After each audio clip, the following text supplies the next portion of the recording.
Hey, good morning, everyone. Welcome to another This Might Hurt. Sorry we haven't been around in a couple days. We've had some, by we, I mean my family has had some things going on that required my attention and wasn't able to get the readings out. But we have it under control now and the readings shall continue. So if you're on my socials, then look at my videos from the past couple days. That'll explain a little bit about what we're going through. I'm not going to bore you with the details here, but yeah. So happy Wednesday. I definitely thought it was Tuesday there for a minute, but we had the holiday this week. So second day at work means the third day of the week. And I gotta tell you guys, yesterday I was so tired. I literally went to bed at like 5 o'clock. So weird. Yeah, I was exhausted. I think just the emotional ups and downs from the 3 days prior finally caught up to me. But, you know, is what it is. And we're back. We're refreshed. I slept for like 14 straight hours. So let's get the energies for today. We've got the High Priestess on her side.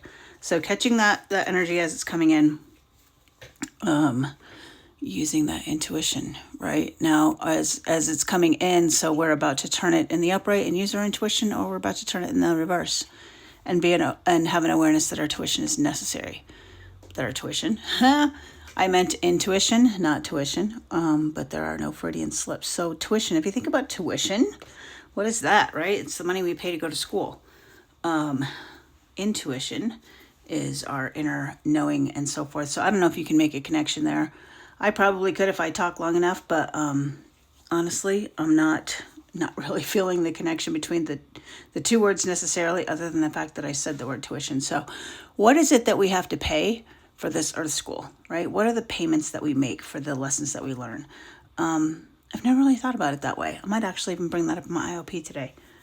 I remember I was thinking this morning about a friend of mine who is was another clinician at CRP, and I sat in their group on last Thursday, and they had a graduation, and I remember telling the graduate that the healing path is literally the most gut-wrenching path that you could have picked, right? Because you have to go through the stuff, right? You have to have that lived experience to help other people.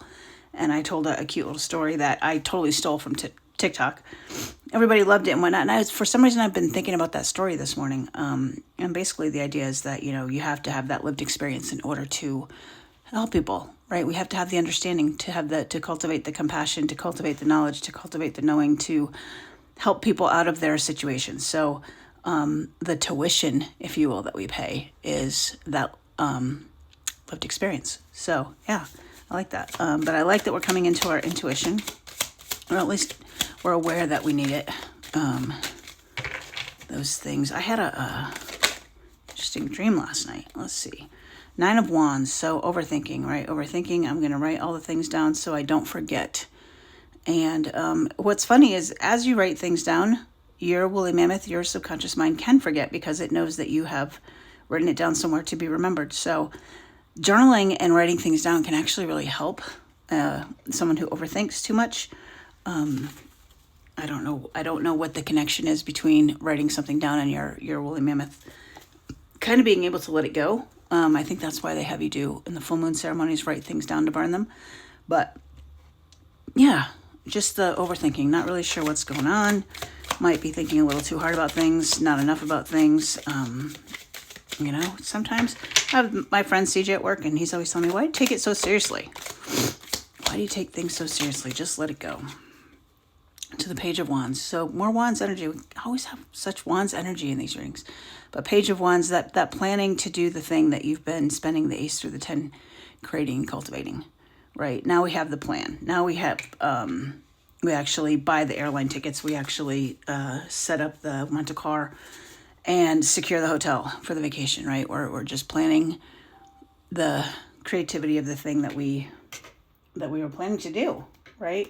So, yeah, I like that. I like that energy for us.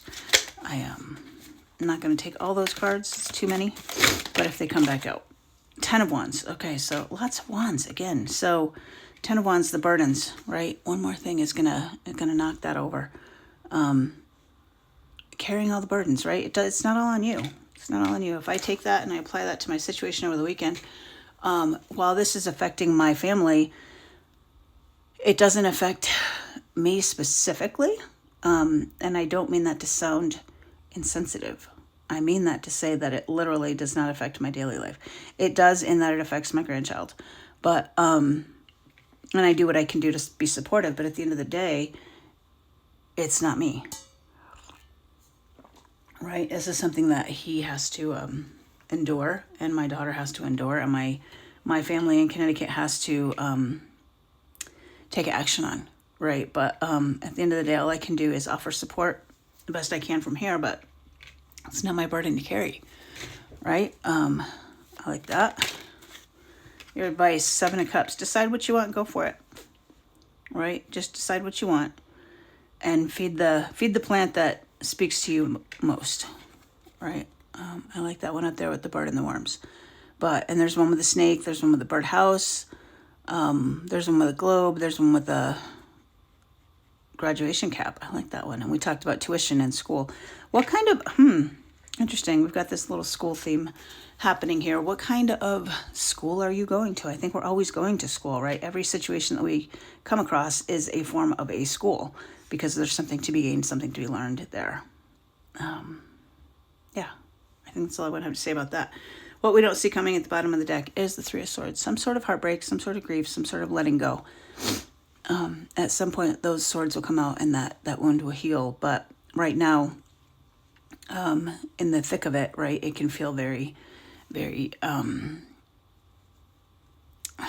feel like sad is just not big enough a word, but devastated maybe. But we need that time. We need a time to heal, and then we can move on with the thing, right? I'm going to get a This Might Help card, especially seeing that we have some level of grief coming. Now, grief can come from losing anything, from losing a job, to losing a pet, to losing a family member, to losing, I don't know, I lost my keys in the house the other day, right? That could feel like a sense of loss. Now, is it the intensity as much? No, obviously not, right? Losing a family member to this realm and to another realm, and they've crossed over, is probably the most devastating grief that you can endure. But there are levels, right? There are intensities of grief that you can endure. So don't get worried about that 3 of Swords. It might just be something much less intense than, and I don't feel like it's an intense 3 of Swords, actually, to be honest with you. I feel like it's, I don't know, maybe the loss of a battle. I'm fighting a battle at work right now that I pretty much know I'm going to lose, but I'm going to fight it anyway because that's what I do. I don't know how to not fight for things. It's the advocate in me. It's the social worker in me. It's I don't know. I've done that my whole life, like just fighting for justice, and it's been a gut-wrenching ride, if you will. All right, we've got the Rope, which would be the equivalent of like the Hanged Man, number 12. Reduces to a 3, but looking at things from another perspective. I'm getting this, what is that saying? Head over feet? Feet over head? I don't know. There's a song, Head Over Feet, by Alanis Morissette, but I feel like the message here is actually quite the opposite. So when you turn things upside down and just see things from a new perspective, right? Just trying to see things from that new perspective is going to be helpful today. Try to see things from someone else's side. Right. I was just saying with the advocacy and so forth and the things that my daughter's going through and my grandson's going through, how can I see it from the other perspective? I don't really want to, if I'm being honest. Like I can't see any reason in the world why this principal didn't do more to protect my grandson. But again, I don't know. I have to try to put myself in her shoes and see it from her perspective. I guess in order to have any level of understanding. Because, again, that lived experience, right? Having that lived experience is going to be the thing that helps. But, yeah. So I'm going to leave it there. You guys take care. We'll chat tomorrow.